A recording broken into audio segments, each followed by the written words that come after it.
Hello అండి. అరే! ఇంతకాలం రివ్యూస్ ఇవ్వకుండా ఎక్కడికి పోయావు? ఎందుకింత గ్యాప్ వచ్చింది? ఛానల్‌లో వీడియోస్ ఎందుకు అప్‌లోడ్ చేయడం లేదు? ఇలాంటి క్వెషన్స్ అన్నిటికి ఆన్సర్ కావాలా? రివ్యూ కావాలా?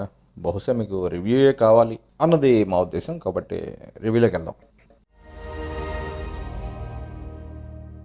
'కుబేర' ట్రైలర్ చూసినప్పుడు చాలా ఆసక్తికరంగా అనిపించింది. ఈ సినిమా చూడాలి అని అనిపించింది. ఎప్పుడైనా ట్రైలర్ అనే దాంట్లో కొన్ని ఆసక్తికరమైన పాయింట్స్ ఉండొచ్చు తప్ప స్టోరీ మొత్తం తెలిసిపోకూడదు. ఈ ట్రైలర్‌లో స్టోరీ రివీల్ కాలేదు. బావుంది.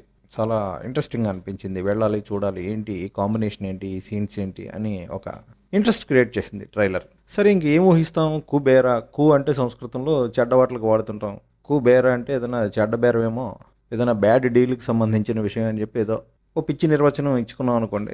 సరే కుబేరుడు డబ్బున్నవాడు అది అందరికీ తెలుసున్నదే. మొత్తం మీద విషయం అయితే అదే. ఓ కుబేరకి, బెగ్గర్‌కి మధ్యన జరిగే డీల్ ఇది. ఈ దేశంలో డబ్బు పవరే పనిచేస్తాయి, నీతి న్యాయాలు కాదు. ఇది చరిత్ర. సినిమా ఓవరాల్‌గా ఎలా అనిపించింది అంటే చాలా బాధ కలిగించిందండి. అది బిచ్చగాళ్ళ కష్టాలు చూసి, కథ చూసి ఇది కాదు. ఫస్టు అయ్యో! డైరెక్టరు ఈ కథని ఇలా డీల్ చేశాడేంటి అని చాలా బాధ కలిగింది. అవునండి. ఇప్పుడు ఒక చెత్త డైరెక్టర్ ఉన్నాడనుకోండి. అదేనండి నీతి నిజాయితీ లేకుండా నరుక్కుంటూ పోయే చెత్త కాన్సెప్టులు తీసే చీప్ డైరెక్టర్ ఉంటాడు కదా! అలాంటి వాడు ఒక చెత్త కాన్సెప్ట్ తీసుకొని ఓ చెత్త సినిమా తీసినప్పుడు మనకు బాధ కలుగుతుంది. కానీ ఆ బాధ కొంత నయం. ఎందుకంటే ఆ చెత్త డైరెక్టర్ల బతుకులు అంతే. ఆ కత్తులు, హింస, ఓవర్ హీరోయిజము అంతకంటే వాళ్ళకి ఏమీ తెలీదు. డబ్బులు ఏరుకునే బ్యాచ్ అదంతా. ఛీ! వీళ్ళ బతుకులు ఇంతే అని బాధపడకుండా వదిలేయచ్చు.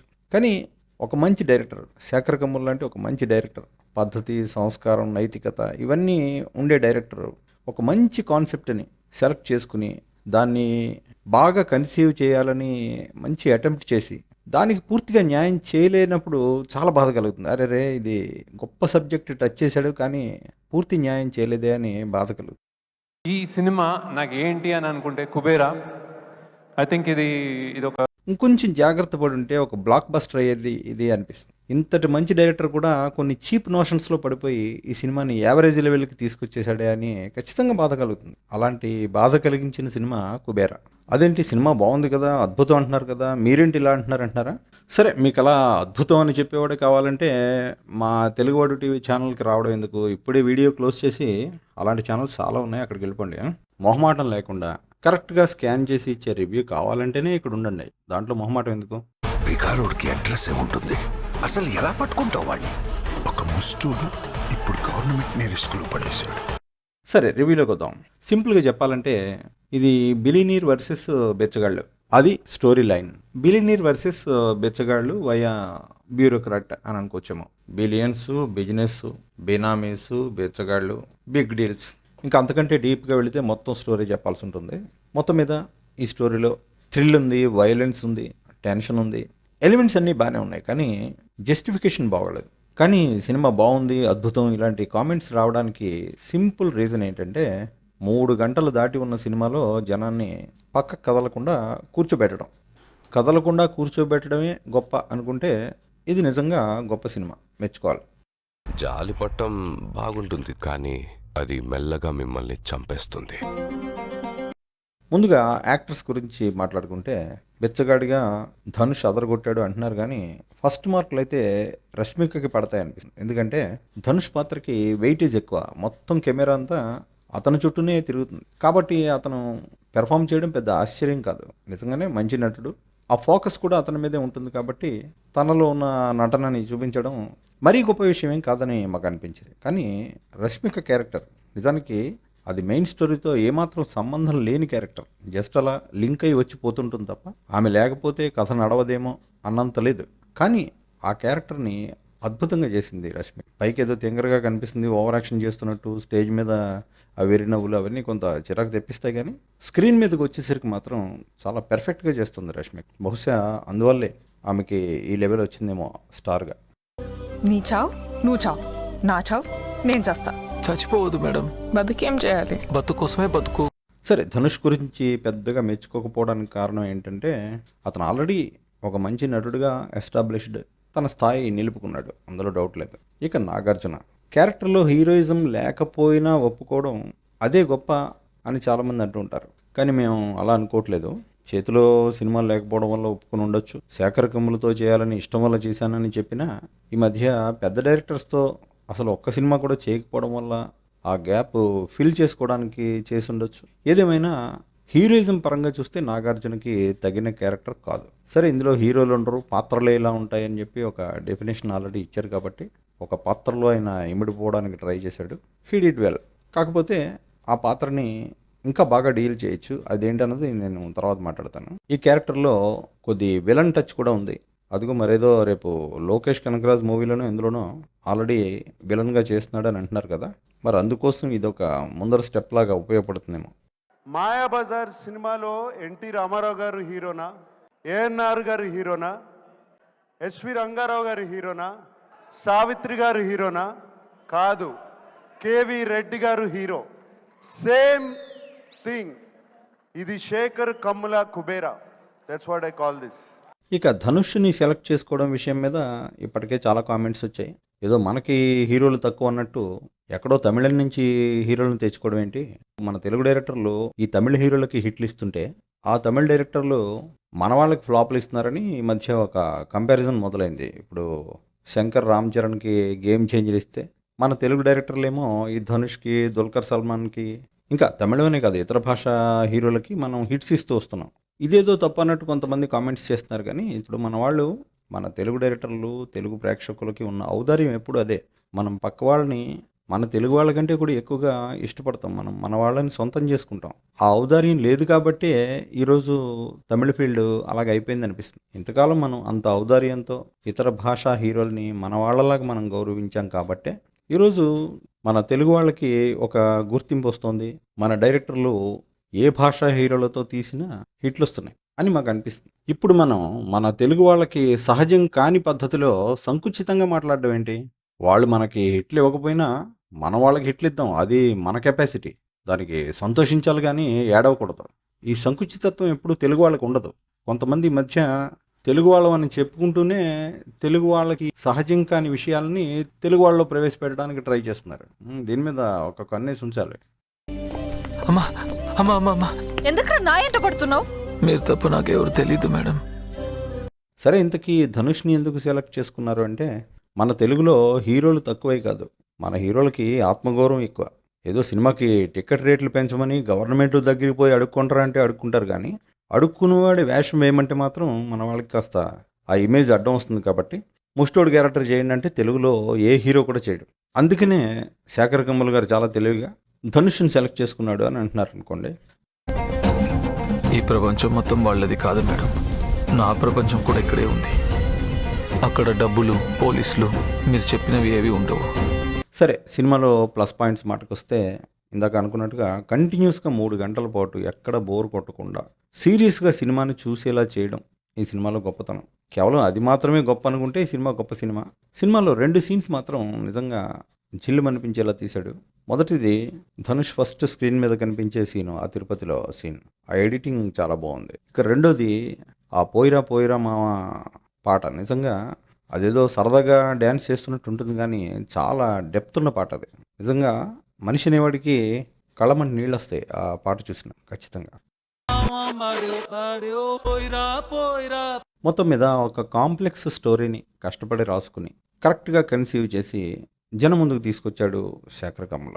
కాకపోతే సినిమాలో అతి పెద్ద మైనస్ ఏంటంటే ఇంత గొప్ప డైరెక్టరు నేరుగా వెళ్ళి చీప్ నోషన్స్లో పడిపోయాడు అందరిలాగే. జనరల్గా శేఖర్ కమ్ముల సినిమాలంటే ఒక టేస్ట్ కలిగి ఉంటాయి. కథలో ఎథిక్స్, ఆ స్క్రీన్ ప్లేలో ఒక డిగ్నిటీ, మనిషిని మనిషిగా గౌరవించే తత్వం, ఇవన్నీ చాలా ఉంటాయి ప్లస్ పాయింట్స్. కానీ అలాంటి గొప్ప డైరెక్టర్ పోయి మళ్ళీ చీప్గా ఈ కామన్ నోషన్స్లో పడిపోయాడు. అంటే ఫర్ ఎగ్జాంపుల్ చూడండి, ఇప్పుడు కొంతమంది ఉంటారు ఇక్కడ, డబ్బున్న వాళ్ళందరూ వెధవులు, పేదవాడు అంటేనే చాలా గొప్పవాడు, అసలు డబ్బు సంపాదించడమే ఒక తప్పు, ఇలాంటి నోషన్స్ కలిగి ఉంటారు చాలామంది. ఇంత గొప్ప కథ మొదలుపెట్టిన శేఖర్ కమ్ముల లాస్ట్కి వెళ్ళి ఆ చీప్ నోషన్స్లోనే పడిపోయాడు. ఎంత మాత్రం కూడా అబోవ్గా ఆలోచించలేకపోయాడు. అసలు ఒకడు పేదవాడు ఎందుకు అవుతాడు? ఫస్ట్ కారణం బద్ధకం, 2 టాలెంట్ లేకపోవడం. ఇక ఓకే, డబ్బున్నవాడు కొట్టిన దెబ్బల వల్ల ఎదగలేకపోవడం, ఇవన్నీ 3rd point, 4th point, 5th point అవుతాయి. మొట్టమొదటి ప్రాబ్లం బద్ధకం, 2 టాలెంట్ లేకపోవడం. కొంచెం టాలెంట్ ఉన్నా కష్టపడి పైకి వచ్చిన వాళ్ళు ఉంటారు. ఎక్కువ టాలెంట్ ఉన్నప్పుడు తక్కువ కష్టపడినా పైకొచ్చిన వాళ్ళు ఉంటారు. కానీ అటు టాలెంటు లేక, ఇటు పని చేసే స్కిల్లు లేక, అసలు పని చేయాలనే ఇంటెన్షను లేక, తాగి పడుకుందాం అనుకునే వాళ్ళందరూ డబ్బులు సంపాదించేయాలనుకుంటారు. సరే, మనిషికి టాలెంట్ లేకపోవడం తప్పేం కాదు. పోనీ శ్రమపడే తత్వం లేకపోవడాన్ని కూడా క్షమించవచ్చు. ఎప్పుడు వాడు తన అర్హతకి మించి కోరుకోనప్పుడు. మనకి టాలెంట్ లేదు, పని చేయడానికి బద్ధకం అన్నప్పుడు మనం కింది స్థాయిలోనే ఉండాలి. అప్పుడు హ్యాపీగా ఉంటుంది లైఫ్. కానీ మళ్ళీ ఆశలు చూస్తే ఆకాశం. టాలెంట్ ఉండదు, శ్రమపడే తత్వం ఉండదు, ఏదీ లేకుండా పైకి వచ్చేయాలనే ఆశ. మరి ఇలాంటి వాళ్ళు డబ్బును వాడిని చూసి అసూయ పడకుండా ఎందుకుంటారు, ఏడవకుండా ఎందుకుంటారు? వాళ్ళ జీవితమే ఏడుపు. ఇలాంటి సమాజంలో ఉన్నాం. వీళ్ళందరూ మరి కష్టపడి డబ్బులు సంపాదించిన వాడి మీద అసూయపడడం కామన్. సో డబ్బులు సంపాదించిన ప్రతి ఒక్కడూ దుర్మార్గుడే అన్నది ఈ విధవల ఫీలింగ్.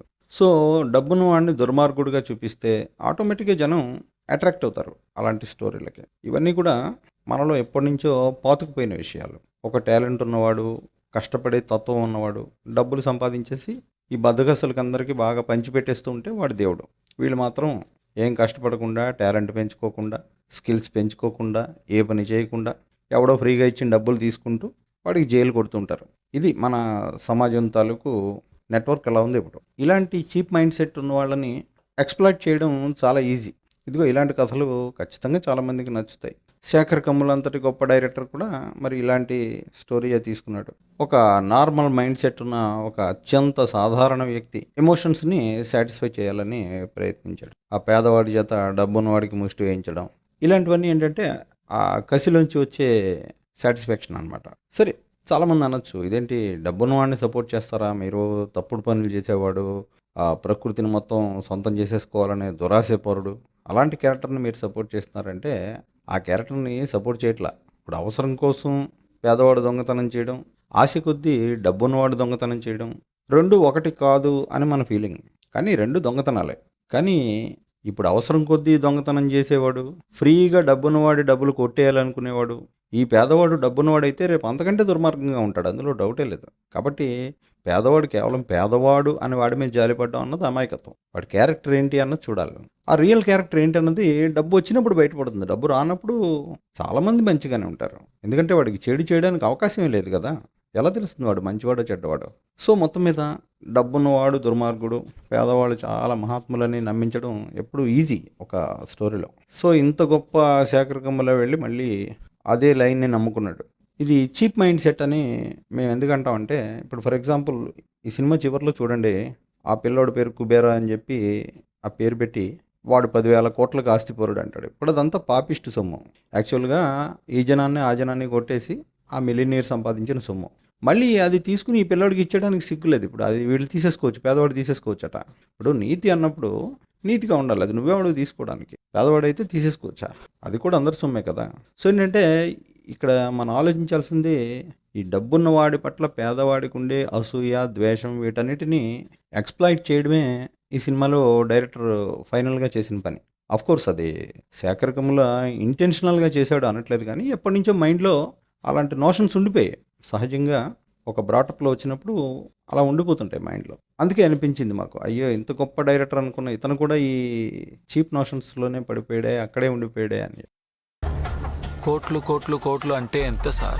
ఇక సినిమాలో తప్పుల మాటకు వస్తే నాగార్జున క్యారెక్టర్ని చాలా బాగా డిజైన్ చేశాడు, ఒక కొత్త రకం ఇది అది అంటున్నారు, కానీ మాకు నచ్చలేదు. ఎందుకంటే ఇప్పుడు నాగార్జునకి ఆ విలన్ టచ్ ఉన్న ఫీల్ ఇవ్వడం చాలా బాగుంది, కాదనట్లా. సంఘర్షణ, ఆ ఫ్యామిలీ గురించి తాపత్రయపడడం, తప్పుడు పనులు చేయడం, ఇదంతా ఒక సహజంగా తీసుకొచ్చి ఉండొచ్చు. కానీ అక్కడ మనం క్యారెక్టర్ ఇచ్చింది ఎవరికి? నాగార్జునకి. ఆ హీరోయిజం తాలూకు ఎలివేషన్ని వాడుకోవాలి కదా.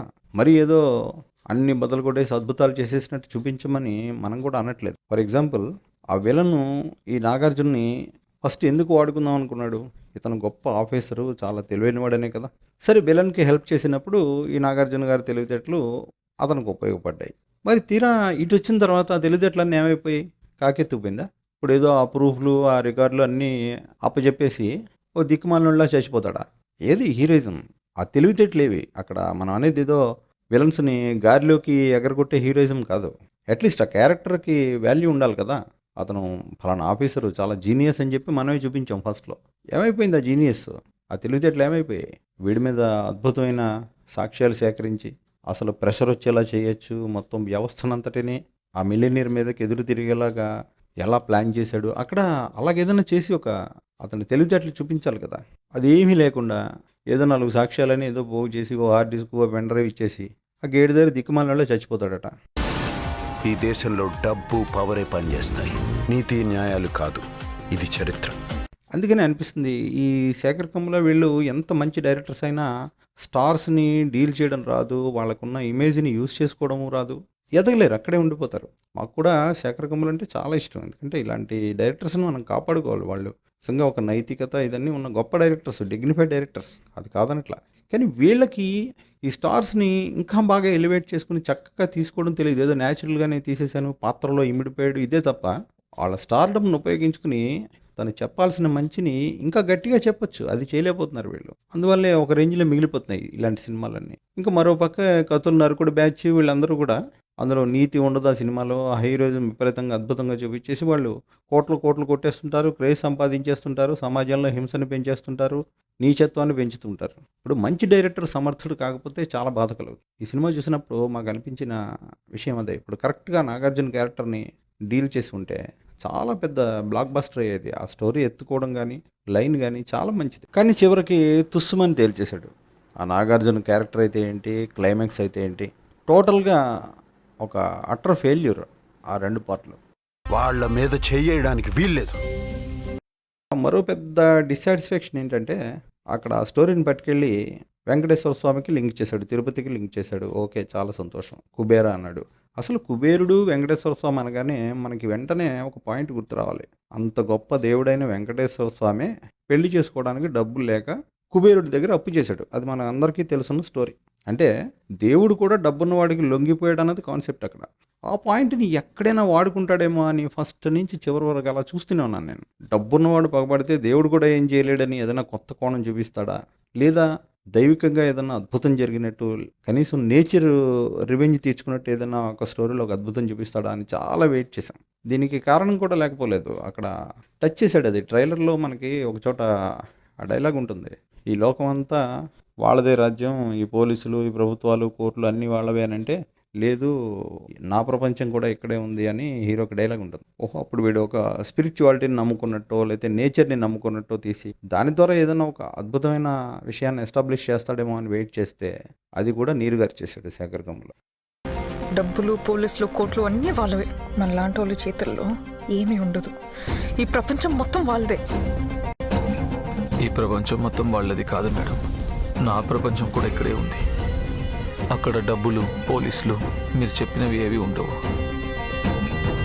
అక్కడే తెలుసుకుంటా. అంటే ఓకే, మామూలు కామన్గా చూసే వాళ్ళందరికీ సినిమా అద్భుతం అనిపించవచ్చు.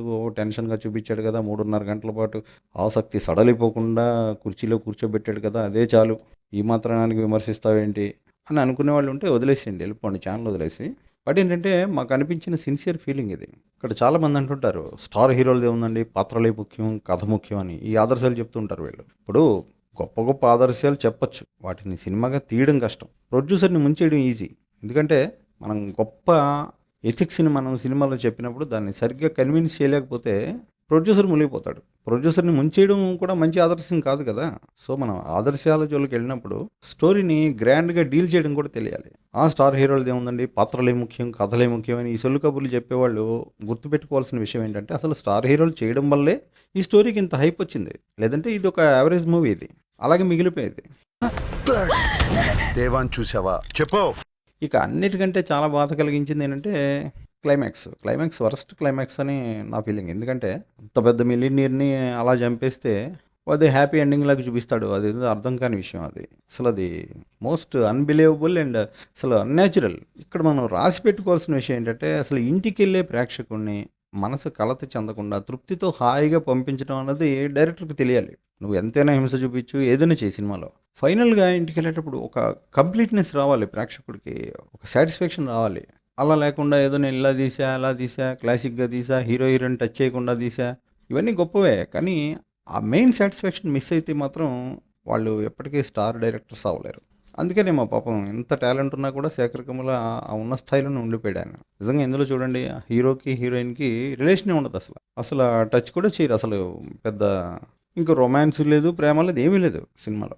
అంత డిగ్నిఫైడ్గా అంత కన్విన్సింగ్గా తీయగలిగాడు డైరెక్టర్. అలాంటి టాలెంట్ ఉన్నవాడు కూడా చాలా మెయిన్ పాయింట్స్ మిస్ అయిపోయాడు. ఎక్కడైతే సినిమాని గొప్ప స్థాయికి తీసుకెళ్ళొచ్చో అవేవి కూడా మిస్ అయిపోయాడు అనలేము. తెలియదు ఆయనకి చెప్పాలంటే. ఇప్పుడు పూర్వం మనకి కృష్ణారెడ్డి, ఈవి సత్యనారాయణ వీళ్ళు ఉండేవారు, చాలా గొప్ప డైరెక్టర్లు. కానీ వాళ్ళిద్దరికీ ఎప్పుడు పెద్ద హీరోల్ని ఎలా డీల్ చేయాలి అన్నది సరిగ్గా తెలిసేది కాదు.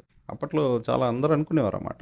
అలాగే శేఖర్ కమ్ములు కూడా ఏదో నేను పాత్రలు తీస్తాను, న్యాచురల్గా తీస్తాను, ఇదంతా ఓకే. కానీ ఒక స్టార్ హీరోని పెట్టుకున్నప్పుడు దాని తాలూకు ఆ ప్లస్ని సినిమాల్లోకి తీసుకోవాలి. న్యాచురల్ వేలోనే తీసుకోవాల్సింది. ఇప్పుడు కత్తులు పెట్టి నరకక్కర్లా, న్యాచురల్ వేలోనే ఇంకా పవర్ఫుల్గా తీసుకోవాలి. ఇప్పుడు ఆ గేటు దగ్గర దిక్కుమాలిన వాళ్ళగా నాగార్జున చచ్చిపోవడం అన్నది తప్పు కాదు. ఓకే, దానివల్ల హీరోయిజం ఏం తగ్గిపోదు. కానీ ఒక అసమర్థుడిలా చూపించి చంపేసి అది రాంగ్ సినిమాలో.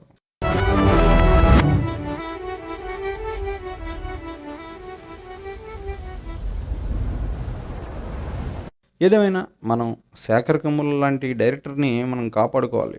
వీళ్ళు కూడా ఈ రెగ్యులర్ పెంటలో పడిపోకుండా ఎదగాలి. ఒక స్టార్ డైరెక్టర్గా ఎదగాలి. ఎదిగితే మంచి డైరెక్టర్లు పెద్ద డైరెక్టర్లుగా ఎదగగలిగితే సినిమా ఫీల్డ్ బాగుపడుతుంది. లేదండి మేము మామూలుగా కాఫీ హోటల్లో హీరో హీరోయిన్ కూర్చుని మాట్లాడుకునే సీన్లు మాత్రమే తీస్తాం, ఇంట్లో ఫ్యామిలీ స్టోరీలు తీస్తామంటే దానివల్ల సినిమా ఫీల్డ్ చాలా నష్టపోతుంది. ఎందుకంటే ఓ పక్క చెత్త సినిమాలన్నీ 1000 కోట్లు 1200 కోట్లు కొట్టేస్తుంటాయి. మంచి సినిమాలు మాత్రం 50 కోట్లు 60 కోట్లు రావడానికి కూడా కష్టపడుతుంటాయి అన్నమాట. సో శేఖర్ కమ్ముల గారికి మా రిక్వెస్ట్ ఏంటంటే కొంచెం నేర్చుకోండి మాస్టారు. మీకు తెలియదని కాదు, కానీ మీకు తెలిసిన జోన్లో మీరు మేధావే. కానీ తెలియని జోన్లోకి వచ్చారు కదా. ఇప్పుడు చూడండి, ఇలాంటి మూవీ ఎప్పుడు మీరు టేకప్ చేయలేదు. కొన్ని సెగ్మెంట్స్లో చాలా అమెచ్యూర్గా ఉంది. సో నేర్చుకోండి. మంచివాళ్ళు ఎదిగితే ఫీల్డ్కి మంచిది. అంతేగాని ఇంత అనుభవం ఆలోచన ఉన్న మీరు కూడా ఈ రెగ్యులర్ పెంటలో పడిపోయి డబ్బున్నవాడు అంటేనే దుర్మార్గుడు, పేదవాళ్ళందరూ మహాత్ములు అనుకుంటూ ఆ పెంట ఫార్మాట్ నుంచి బయటికి రావాలి మీరు. ఏదేమైనా ఇప్పుడు మన తెలుగు డైరెక్టర్స్ టచ్ చేస్తే చాలు హిట్ అయిపోతుందండి. అదే మన హీరోలు పోయి ఆ తమిళ డైరెక్టర్ని టచ్ చేస్తే చాలు ఫ్లాప్ అయిపోతుంది. ఇది ప్రస్తుతం సీను అన్నట్టు. మనవాడు కూడా పాపం ముష్టివాడిని ముట్టుకోవడం వల్ల మిలియనీర్ కూడా నాశనం అయిపోయాడని చూపించాడు ఆయన చివరికి. అదేంటో మరి. సరే, ఏదేమైనా 3 గంటల పాటు సీరియస్గా సినిమా చూసేలా చేయడమే గొప్ప అని అనుకుంటే సినిమా గొప్ప సినిమా. కానీ ఏం తీసాం, ఎవరిని ఎలా వాడుకున్నాం అన్న కోణంలో చూస్తే మాత్రం జస్ట్ ఒక యావరేజ్ సినిమా అంతే.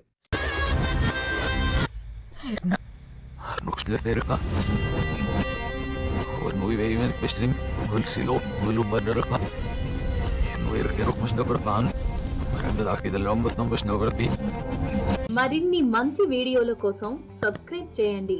సోషల్ మీడియాలో మమ్మల్ని ఫాలో అవ్వండి.